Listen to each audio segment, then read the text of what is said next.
ಒಬ್ಬೊಬ್ಬರಿಗೆ ಒಂದೊಂದು ಕಾಯಿಲೆ ಬರುತ್ತೆ. ಅದಕ್ಕೆ ಏನೇನು ಔಷಧಿ ಬರುತ್ತೋ ನೋಡೋಣ. ಖಾತೆ ಕಿತ್ತಾಟದ ಬಗ್ಗೆ ಶಾಸಕ ರಾಜಣ್ಣ ವ್ಯಂಗ್ಯ ಮಾತಿದು.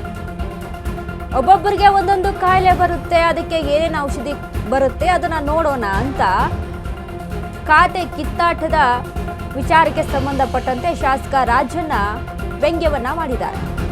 ನಾನು ಸಚಿವ ಸ್ಥಾನ ಯಾರ ಬಳಿಯೂ ಕೇಳಿಲ್ಲ,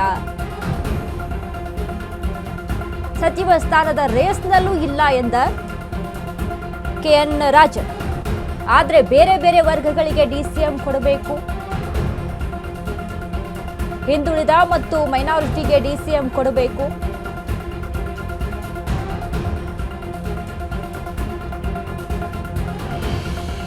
ಖಾತೆ ಕಿತ್ತಾಟದ ವಿಚಾರವನ್ನ ಮುಂದಿಟ್ಕೊಂಡು KN ರಾಜನ್ ಆಡಿರುವಂತಹ ಮಾತುಗಳು. ಒಬ್ಬೊಬ್ಬರಿಗೆ ಒಂದೊಂದು ಸಮಸ್ಯೆ ಇರುತ್ತೆ, ಒಬ್ಬೊಬ್ಬರಿಗೆ ಒಂದೊಂದು ಕಾಯಿಲೆ ಬರುತ್ತೆ, ಅದಕ್ಕೆ ಏನು ಔಷಧಿ ಕೊಡಬೇಕು ಅನ್ನೋದನ್ನ ನೋಡೋಣ ಅಂತ ಶಾಸಕ ರಾಜಣ್ಣ ಮತ್ತು ಅದರ ಜೊತೆಗೆ ಸಚಿವ ಸ್ಥಾನದ ಆಕಾಂಕ್ಷಿ ನಾನಲ್ಲ ಅಂತ ಹೇಳಿದ್ದಾರೆ. ನಾನು ಯಾರ ಬಳಿನೂ ಹೋಗಿ ನನಗೆ ಸಚಿವ ಸ್ಥಾನ ಕೊಡಿ ಅಂತ ನಾನು ಕೇಳಿಲ್ಲ ಅಂತ. ಈಗ ಕೇಳುವಂತ ಸಿಚುವೇಶನ್ ಅಲ್ಲೂ KN ರಾಜಣ್ಣ ಇಲ್ಲ. ಯಾಕಂದ್ರೆ ಹಿಂದೆ ಆಡ್ದಂಥ ಮಾತುಗಳು, DK ಶಿವಕುಮಾರ್ ಏನೇ ಆದರೂ ಕೂಡ ನಾನು ಆ ಸಂಪುಟ ಸೇರಲ್ಲ ಅಂದಿರುವಂಥ ಮಾತುಗಳು ಇವೆಲ್ಲವೂ ಕೂಡ, ಯಾಕಂದರೆ ಸಿದ್ದರಾಮಯ್ಯ ಅವರ ಕಟ್ಟ ಫಾಲೋವರು, ಕಟ್ಟ ಬೆಂಬಲಿಗ.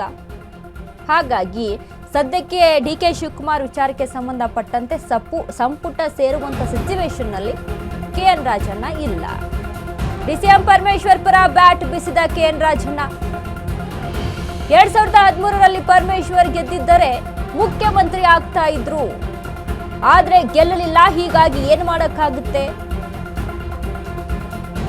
ಈಗ ಪರಮೇಶ್ವರ್ಗೆ ಅವಕಾಶ ಸಿಗಬೇಕಿತ್ತು ಎಂದ ರಾಜಣ್ಣ.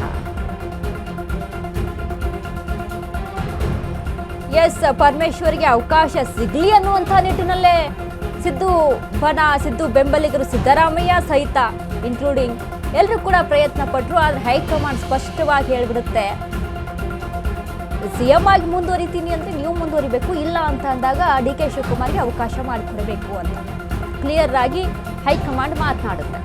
ಹೀಗಾಗಿ DK ಶಿವಕುಮಾರ್ CM ಆಗಿ ಮುಂದುವರಿತಾರೆ. ಈ ಬಗ್ಗೆ KN ರಾಜಣ್ಣ ಮಾತು, ಪರಮೇಶ್ವರ್ಗೆ ಅವಕಾಶ ಸಿಗಬೇಕಿತ್ತು, 2013ರಲ್ಲಿ ಅವರು ಸೋತರು ಅನ್ನುವಂಥ ಕಾರಣಕ್ಕೆ ಅವಕಾಶ ಕೈ ತಪ್ಪಿತ್ತು ಅಂತ ಹೇಳಿದ್ರು. BDA BMRDA ಇಲ್ಲದೆ ಇದ್ದ ಮೇಲೆ ಅದು ಅಪೂರ್ವವಾದಂಥ ಖಾತೆ, ಅದ್ರ ಬಗ್ಗೆ ನಾನು ಚಾರ್ಜ್ ವಹಿಸ್ಕೊಳ್ತಕ್ಕಂಥದ್ದಕ್ಕೆ ಯೋಚನೆ ಮಾಡ್ತೀನಿ ಅಂತ ಹೇಳಿದ್ದಾರೆ. ನಾನು ಪತ್ರಿಕೆ ನಾನು ನೋಡಿದೆ ಇವತ್ತೆಲ್ಲ.